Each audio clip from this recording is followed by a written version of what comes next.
there are some terms related to radiation that we need to understand.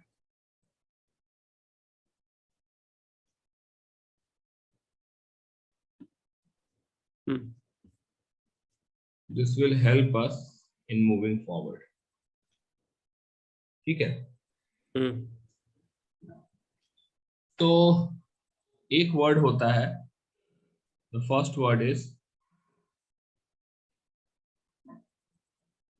emissive power.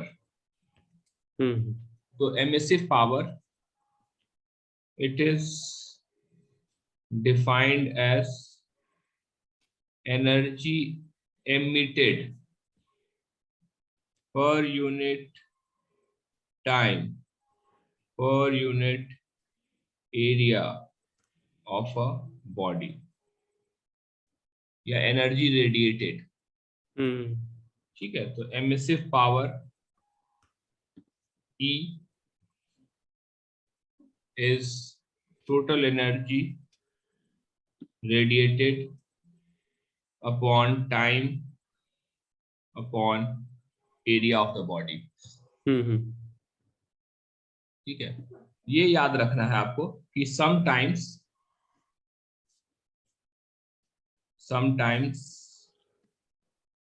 it is defined as energy radiated per unit time per unit area of and per unit solid angle. But ये वाला definition हम लोग follow नहीं कर रहे हैं. Okay, do you know what is solid angle? देखिए, radiation, जहां पे भी रेडिएशन आता है, इलेक्ट्रोमैग्नेटिक वेव आता है, ठीक है, वहां पे एक सॉलिड एंगल का कॉन्सेप्ट बहुत हेल्पफुल होता है क्वेश्चन सॉल्व करने के लिए.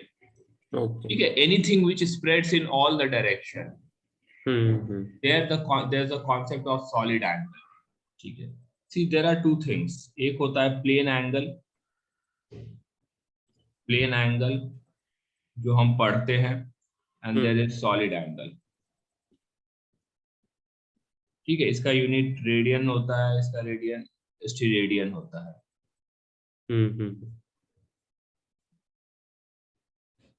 प्लेन एंगल इस तरह से होता है कि दो लाइंस होते हैं, उनके बीच में थीटा. सॉलिड एंगल होता है एक कोन,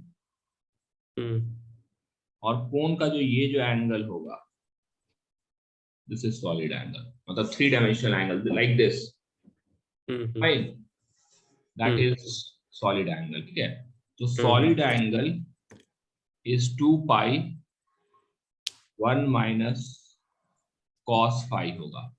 This is the formula of solid angle. This is solid angle and this is plane angle.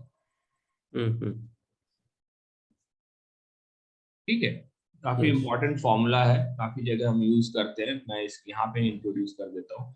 जैसे for circle phi will be 2 pi.